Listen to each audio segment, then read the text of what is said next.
drone fans, it's Rick here again from Drone Valley. I'm here today to introduce a new series of clips we're calling Food for Thought. The idea behind these clips is we're going to introduce a brand new concept in each one of the clips that may have to do with emerging technologies for the drone industry or a related technology. Maybe it's got something to do with the legislative changes that are going on. We know a lot of drone owners are very carefully watching the different bills that are going through the legislative process around drones and where you can fly them and can you charge for your videos, do you need a commercial license? And we're also going to introduce what we consider to be sort of timely or controversial topics that are our opinion completely. Now please understand, we have no connection to any of the companies we're talking about. We have no interest in stock in any of the companies, so it's a completely individual opinion. But we do pay a lot of attention to the drone industry. We study it pretty carefully, myself and the team, and there's a lot of emerging things in that space that we really feel are good for conversation, good topics for conversation. So we're going to introduce those to you, and hopefully we'll get a lot of comments below, back and forth about we believe you're right, we believe you're not right, here's my opinion on it, because we feel that conversation is a great thing to have, and we as drone owners don't always get a lot of time to talk to each other about these different concepts. So we're hoping that fans of the channel can comment below. If you stumble across the channel and you have an opinion, please post it below. And we're gonna explore these pretty deeply in depth, and we're hoping that we can generate a very vibrant conversation around this particular concept we introduced with each of the videos. So to get things started, the first one we're going to do is based on what we consider to be sort of an inevitable merging of two master companies, two giant companies. We feel that there's a lot of electronics companies that are giants in their industry, and then there's a lot of drone companies that started off small that are growing very, very big, and we see an inevitable merging of those two spaces, if you will. So this concept today we're introducing is the fact that we really firmly believe that Apple is going to make a purchase of DJI. We feel that Apple needs to be in that space. We feel that DJI is the market leader in that space. It's almost inevitable that there's some type of merging going on, and we've got some ideas behind it and some facts to back that up. We're hoping that we're introducing enough of that concept that it'll get people talking about it. We'd love to hear your opinion, so please comment below on that. Subscribe to the channel. There'll be a whole series of these coming after this. But the first one today should be an interesting topic. And again, we've thought about it an awful lot. We know we're going out on a limb by saying this, but from our perspective, we think it's an inevitable thing that Apple needs to be in the drone business. Inventing something like that from scratch is almost a moon launch. So for them, it would be a natural acquisition to make a play for DJI or one of the other drone companies. But since DJI is the monster in that space, we feel that that's probably where it's going to end up. So if you're interested, hang on. We're going to get into it in a couple of minutes with all the details that back up our opinion on that. We'd love to hear from you, so please subscribe to the channel and comment below. Let us know what you're thinking. And if you like these, we'll do a bunch more of them. We've got a lot of things we're working on. So thanks an awful lot for viewing this and for joining the channel. And let's get started with the conversation. All right, well, let's get into it. Before we get started, I want to state again that I have no interest in either company. I don't own stock in Apple or DJI. I'm not endorsed by them. I don't get free products from them. I have spent a lot of money on both companies' products over the years, so I guess that qualifies me sort of as a fan. But to be fair, I also spend money on a lot of other technologies that aren't related to those two companies. So I have a lot of Windows products, a lot of Android products, a lot of other manufacturing products. So I'm an equal opportunity technologist, I guess you could say. But having said that, we've really been studying both of these companies very closely for a couple of, I'd say a year or better. And a lot of the details I'm going to give you today are based on those investigations and sort of our personal opinion of what we think is going to happen in the market space based on previous trends we've seen. So DJI is a company, for all intents and purposes, is really the market leader in the drone space from our perspective. And the reason we say that is because they make a really interesting product, and they tend to introduce new features and functions in their products in advance of other companies doing that. So that gives them sort of a lead over those other companies. Again, even though other companies may have those features in their drones today, DJI in most cases introduced those features like crash avoidance and home positioning and return to home and other things they've got in their drones before those other companies. And what really matters in that space is the consumers are aware of that being a DJI product. So that gives them what's called first mover advantage, because they, in the minds of the consumer, invented that technology, and the other guys are playing catch up. Now I know there's a lot of fans of other technology. Please don't flame me here with your comments. I respect those other companies' drones. We fly a lot of other companies' drones as well, but I'm concentrating on DJI today because I really feel they're the market leader. Now with Apple, it's a similar thing. Apple is an interesting company because they've been around a long time. They were founded in '76. I was still in high school when they first were founded. They've gone through a couple of permutations of leadership and technologies, but essentially they've matured into a couple of different market segments and are extremely successful. And they tend to get into a market that's already developing and then dominate that market space through innovation and technology. You can see it happening with originally with PCs. They got into the PC market and came up with the Apple operating system. A lot of fans grew to love that operating system. It's the operating system of choice for a lot of people that are raving fans of the operating system. It's dramatically different than Windows and how it operates. You could argue back and forth. They've stole each other's ideas over the years, but they really have a niche in that market space that commands almost a rabid following of fans. And moving past that, the phone market, they've dominated the phone market, and they were not really an inventor of the smartphone. Smartphones were around for a lot of years before Apple really came into play in that space. But again, what Apple tends to do is enter a market, invent new technology or improve technology that's existing, and then make it really, really consumer friendly and easy for consumers to use. So the argument could be made that the iPhone was the first easy to use smartphone. Even though it was expensive, consumers took to it very quickly, and it became the phone of choice for a lot of consumers. Now that may be changing today. Android has made some innovations that have really caught up and really exceeded what Apple's doing with some of their wireless charging features and some other cool innovations they've got with dual screens. But Apple again has dominated that market space. The next place they moved into was sort of consumer video with the Apple TV. There's a lot of rumors that they're going to come out with a TV with that integrated. Whether that happens or not, it's an interesting market space to keep an eye on. I think there may be a lot of developments in that space. The wearable market is something Apple jumped into. You can see I'm wearing an Apple Watch. I'm not sure yet. I mean, the jury's still out as to whether the wearables market will really take off or not. Apple's in that in a big way. They've done a lot of innovative things there, again, with their wireless charging of the watch and a lot of the features they built in. So we'll see if that takes off. One market segment they're missing, though, is the drone market segment. And I'm surprised that they haven't really dove into that market, because from our perspective, drones today are a hobbyist segment that is growing and becoming, it's sort of crossing that line into a consumer segment. And what I mean by that is most consumers today are not drone enthusiasts. They're aware of drones. Some may be annoyed by drones because of misconceptions around what drones are about, but the average consumer does not own a drone today. If they do, it's a small, inexpensive drone that really isn't the experience that we've come to know from the DJI products. So I think that market space, I'm convinced that market space in the next 2 years will move completely mainstream. And the way it's going to do that is the drones are going to become less expensive and easier to fly. And again, DJI is really on the leading edge of that. The biggest barrier to entry for the consumer market today for the DJI product is the pricing.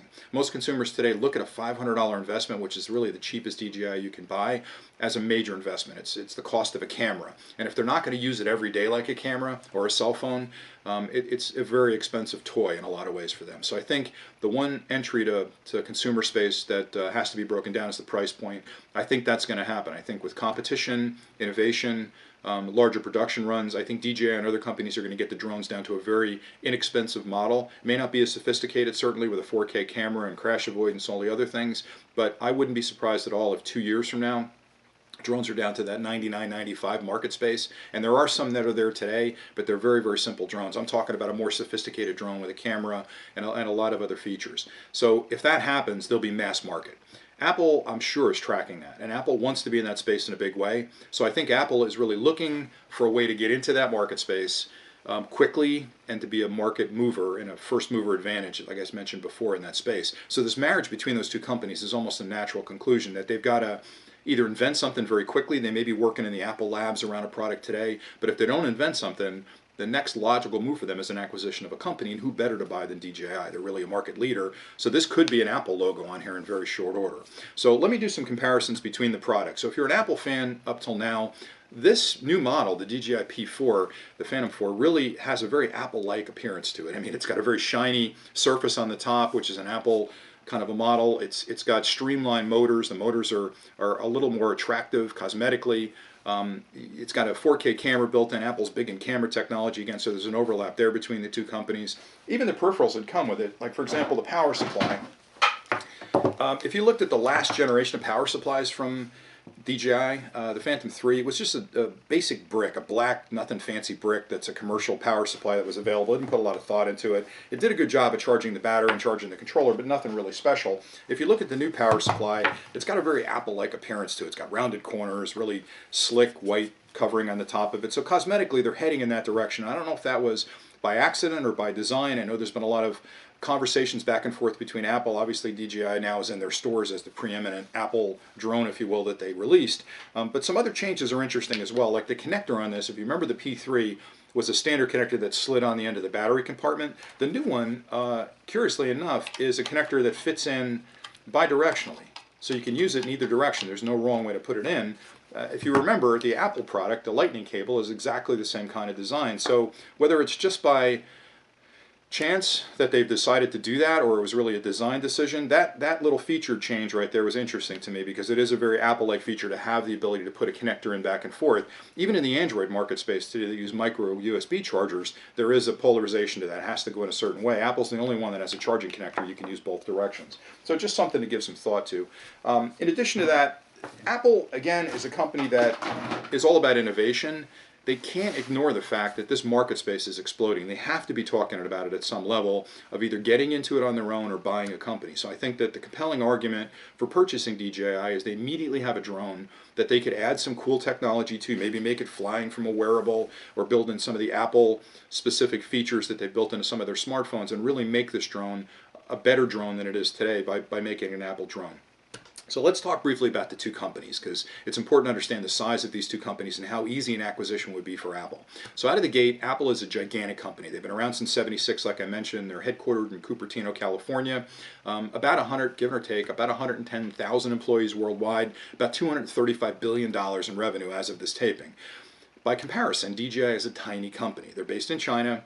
Founded in 2006, they've made gigantic strides in the years since, but they're only about 3,000 employees, so a very small company. Actually, smaller than a lot of the divisions inside Apple or design teams inside Apple. So the revenue for them just this year has passed $1 billion. So for them, as an acquisition target for Apple, would be a snack at lunchtime. It would not be a big financial burden for them to gobble up that company, make it a division of Apple, and incorporate it quickly. Some of the other acquisitions that Apple considered over the years, I think, were bigger and were a bigger deal. This one would be an easy thing for them to do. So from a company perspective, the barrier to acquire this company is very, very low for Apple. Again, it could happen over a long weekend. It's not a very expensive venture. So moving forward, let's talk about the market space. So DJI, by all measures, really has come on as the king of the hill as far as drones go, and they've gone through like an incredibly accelerated innovation cycle. Most technologies take 10 years to mature. These guys started in 2006. It's 2016 now as this taping. They've made some major innovations, and things really didn't pick up for them until they released the Phantom versions of the products back in, I think it was 2012 or 13 when the P1 came out. That was the first drone that was really consumer oriented, that had a lot of the cool features in, that went through the P2, the P3, and now the P4. What I like about that is you've got a generational improvement between all of those different Phantom models. The P4 incorporates everything the P3 had, and it's introduced new feature sets as well, like tap to fly and crash avoidance and all the cool stuff we've talked about in other reviews. So I think that the P4 really represents the latest market share, and this is the drone that pushed them over that $1 billion market share, if you will, from a financial perspective. So it is the drone of choice for a lot of the new buyers that are out there today flying. When I talk about market share, and I'm going to put some charts up to sort of, you don't have to write this stuff down, there'll be charts up to illustrate this. When I talk about market share and I talk about market dominance, it's hard to really tell which company's ahead, because by sales it's difficult, because you're not sure if the numbers are correct, if those are units that have been shipped to stores that haven't been sold yet. So sales numbers are really difficult. What we chose to use from a market share perspective is registered drones, the number of drones that have been registered by manufacturer with the FAA. So the FAA last year decided that they're going to have a licensing program just to keep track of where drones are and who's flying them. And that licensing process involved you specifying the manufacturer, the model, and the serial number of your drone. That's a pretty good database of drone flyers. So when you look at that, 43% of that market are registered DJI drones. The next closest competitor in that space is about 9% of the market. So they're a tiny fraction of that pie chart that you're looking at compared to what DJI is doing today. So for all intents and purposes, that's a pretty accurate mark of where they're at in the market space and how their dominance really prevails in that space.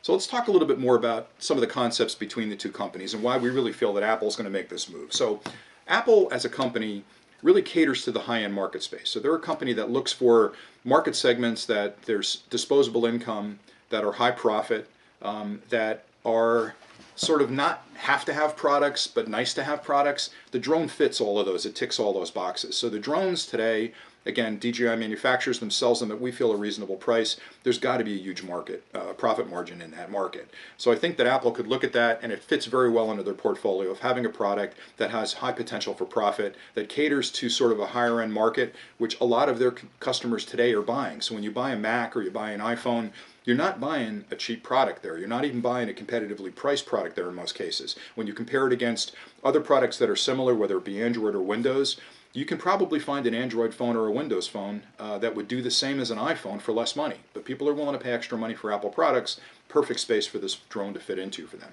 Another good thing to think about is the intellectual property behind what's going on with the DJI drone. So if they were to buy DJI, they not only buy the company and buy the market segment and buy the customers that are purchasing DJI today, so they have an immediate market, an instant market. They also acquire all the intellectual property that's gone into the design of this drone. So those patents that support this and defend these kind of innovations are now property of Apple. And that's hard to do. So even if Apple designed this on their own and came up with their own crash avoidance system, that would be a competing patent. It would have to be a completely different technology. So it'd be much easier for them to acquire a company that already has that patent established, and they immediately get that intellectual property as part of that purchase. So that's a big reason we think Apple would look at a company like this rather than trying to invent it from scratch, because the days of coming up with this stuff on your own are long past. These patents are out there and they're defendable patents. Another good reason is that they would have a built-in customer base, like I mentioned a minute ago. If they were to acquire this company, they would immediately have 49% of drone buyers, of registered drone buyers, as customers of their products. Now, to be fair, there probably would be some of the DJI buyers that are not fans of Apple, and if Apple bought them, maybe they would lose them. Maybe they're strong enough supporters of the DJI technology to hang on. But I think that if Apple picked up the company, they would retain a lot of those customers, and that's an instant market share for them to release a new generation product with their profit margins built in. So I think that's a natural move for them to actually acquire a company with a large customer base like that, as opposed to starting from scratch and have to work through that competition. The other thing that I wanted to talk about was, this is really the only drone that Apple has talked about. Apple is a company that is very, very careful about the kind of things they put into their stores. They really check out a company very extensively. They check out their support structure. They take their technology apart. So before something shows up on an Apple shelf, you can guarantee that the Apple labs have looked at it, have blessed it, and maybe in a lot of cases are impressed by it. So the fact that Apple has picked DJI as the first and only drone at this point to feature in their stores means that they're interested in it and they think it's a superior product. So it's a level of endorsement that DJI has that no other drone manufacturer has at this point. The other interesting thing, and if you think about this long enough, it'll make sense, Apple needs to understand, is the drone market viable? And they can send out all the surveys in the world to customers to ask them if they'd buy a drone. Nothing is better than real world data. So having these drones in the store and having their employees watch how consumers react to the drone, what kind of questions consumers are asking about drones, and maybe even quiz those customers about, how do you feel about the price point? Is it too high? Is it too low? Would you pay more? Gives them tremendously vibrant and valuable market research by having that drone in the store. So I think that cross-pollination of offering that product for whatever little profit margin Apple makes on it, the value of that customer feedback is way more important to them as far as moving forward with the drone market, because that's doing their market research right in the store with this product. So that's kind of an interesting cross-pollination. There also is a natural crossover between people that buy drones and people that use Apple products. One good example of that is most of the footage that are taken on drones end up being edited with Apple type products. So there's a lot of people out there using large Macs to do the editing of this, and Apple software to actually do the editing as well. So there's a natural crossover between those two companies. It would be an easy transition for people that own a lot of Mac products that are considered a drone to say, oh, Apple's got a drone, let's buy the Apple drone. So it would be a natural market space for them. It would also be another extension of the Apple universe, which is an important thing to consider, because Apple kind of needs to expand their market space. They need to expand the products they introduce, and they want to always stay ahead of whatever rising wave is coming to shore. And the drone market right now is one of those waves that they just can't ignore. So the iPhone sales, by all measures, are flat or declining. The PC market space is moving to the tablet space. Apple makes wonderful tablets, but it may move to a wearable space. But the market space is shrinking in a lot of cases, and they need a new exciting market segment to exploit drones as a natural move for them in that space. The other thing I found kind of as a background conversation, which I thought was interesting, is if you watch the DJI launch, and we spent a lot of time going over the footage of that launch, everything they exhibited used an Apple product. Now maybe that was by choice, maybe that was by accident, but there wasn't a single Android or Windows product in that demonstration that we could find. So we found it interesting that DJI decided, of all the things they could use to show how their applications worked and fly their drones around, they chose Apple for every one of them. So kind of an interesting thought there in the background. Sorry about that, Google. And then the last thing I want to talk about is, and I mentioned it briefly before, Apple really needs what we're going to call a new unicorn. And the unicorn is that market segment that is underdeveloped, that has potential to be huge, and over the long haul will be a very, very profitable market segment.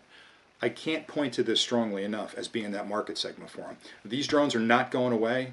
They're getting bigger, they're getting more popular, they're getting less expensive, which means, I hate to say it, but they're the new selfie stick in a lot of ways. It's going to be in everybody's hands in 2 years. They're going to be flying all over the place. And if Apple can enter that market with the customer base they've got, combined with the customer base that DJI has established, this is their new unicorn. So we really feel that of all the reasons we've given you why we think this is going to happen, that's probably the most compelling, is that Apple is a very smart company. I was going to say they're not a dumb company, which would be a ridiculous statement.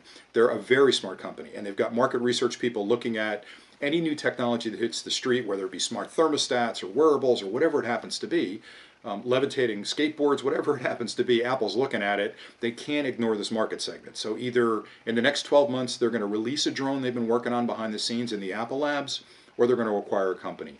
We feel firmly that DJI, being the market leader in that space, would be a natural acquisition target for Apple to pick up.